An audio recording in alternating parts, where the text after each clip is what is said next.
Alright, so I'm into the 7-iron. I think I might have found something here. A little bit more effortless power. It's going a little bit further. I'm flying the 150 sign easily with a 7-iron. That's, and I'm not swinging harder. Check it out.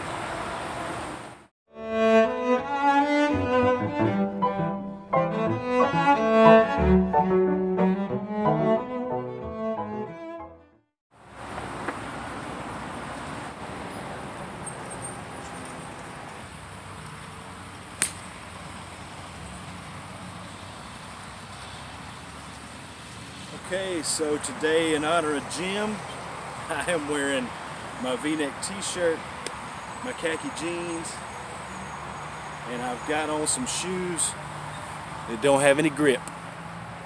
Now on these mats with no grip, if you were doing a conventional swing, you'd be sliding all over the place. Not me, not today. Today I'm supposed to be creating my yardage card. And I fully intended to do that, only I've made myself an appointment on Monday to go and have my first ever custom fitting. I'm going to get some new clubs. I haven't had new clubs in probably 12, 13 years. Everything I'm hitting is at least 10 years old. And yeah, so I'm going to wait until I get those in before I actually track my yardages. But I am going to be paying attention to some of my yardages today, and I'm going to be working on my long irons, which I still feel they're a little iffy.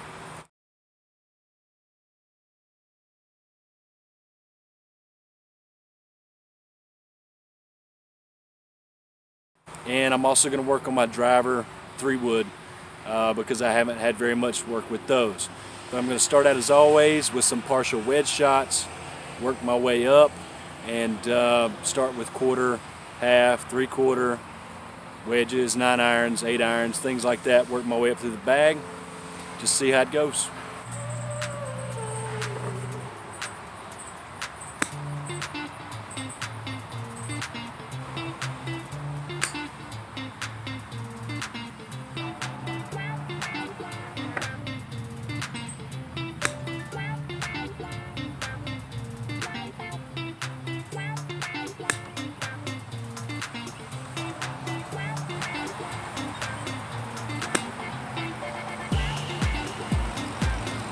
Alright, I'm going to try and swing a little bit further and stay still, see if I can get a little more swing.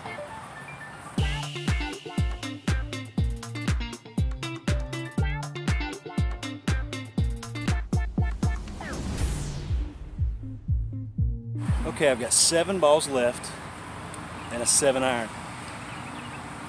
I'm going to try and see if I can fly every single ball over this 150 sign. Consistency.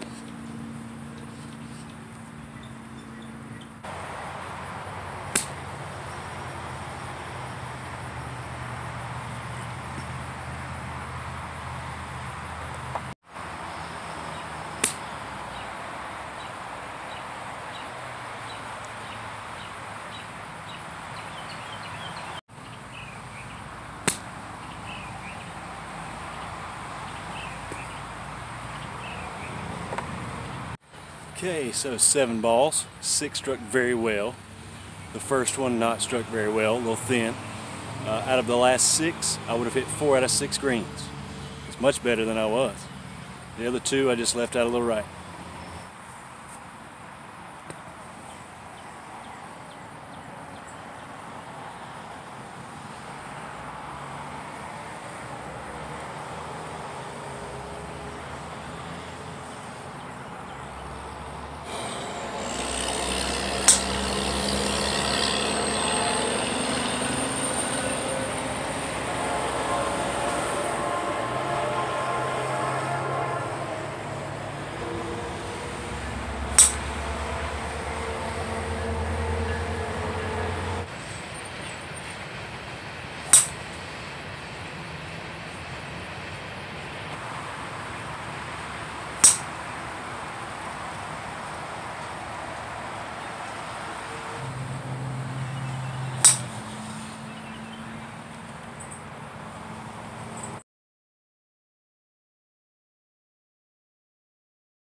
So I've said eureka in several of my episodes, talked about a eureka moment, and I actually gave sort of a secondary title to the last video, week 8, Eureka, because I found it.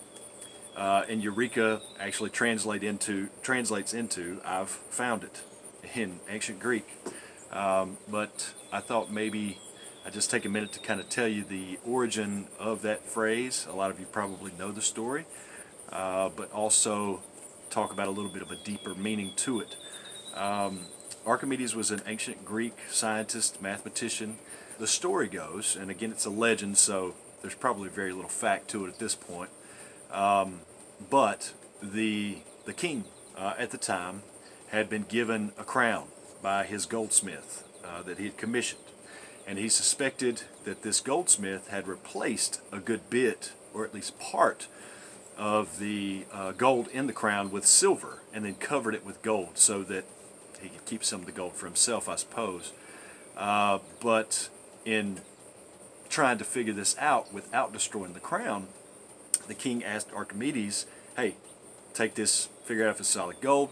Archimedes gladly accepted. He loved the challenge. And in getting into his bath one night, he noticed that when he got in, and the further his body sank, the more water was displaced. And from this, he determined that he could measure volume. So he reasoned that a crown that had some content of silver versus a crown that was made of solid gold, the crown that had silver in it would have to be larger and therefore would displace more water because gold is heavier than silver. When he realized this, he jumped out of the bath, stark naked, run naked through the streets of Syracuse shouting Eureka over and over, or I found it over and over. That's the legend. He'd been frustrated. He'd been trying different methods and to no avail. But a lot of times when we're chasing something, we're trying to achieve something or trying to get somewhere or whatever it is that we're trying to get to, whatever goal it might be, sometimes the harder you try and the more you focus on it, the worse the results are, the further you feel from it, and your failures can kind of overwhelm you. But if you'll take a step back and you'll kind of let go of trying to strangle whatever it is that you're chasing, you just give up a little bit, pull back, and take a breath, you actually end up getting a lot closer to what it is that you want to achieve. And I kind of discovered that in last week's episode, where I just went out to the driving range with the intent of just going out and trying the method and not worrying about results, not worrying about distances, not worrying about anything. Just try the method and just give up a little bit of the control.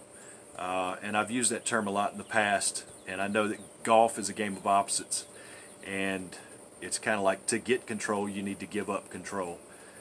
Golf has a lot of sort of lessons like that, where whatever you think needs to happen, the opposite actually needs to happen in order for you to be successful.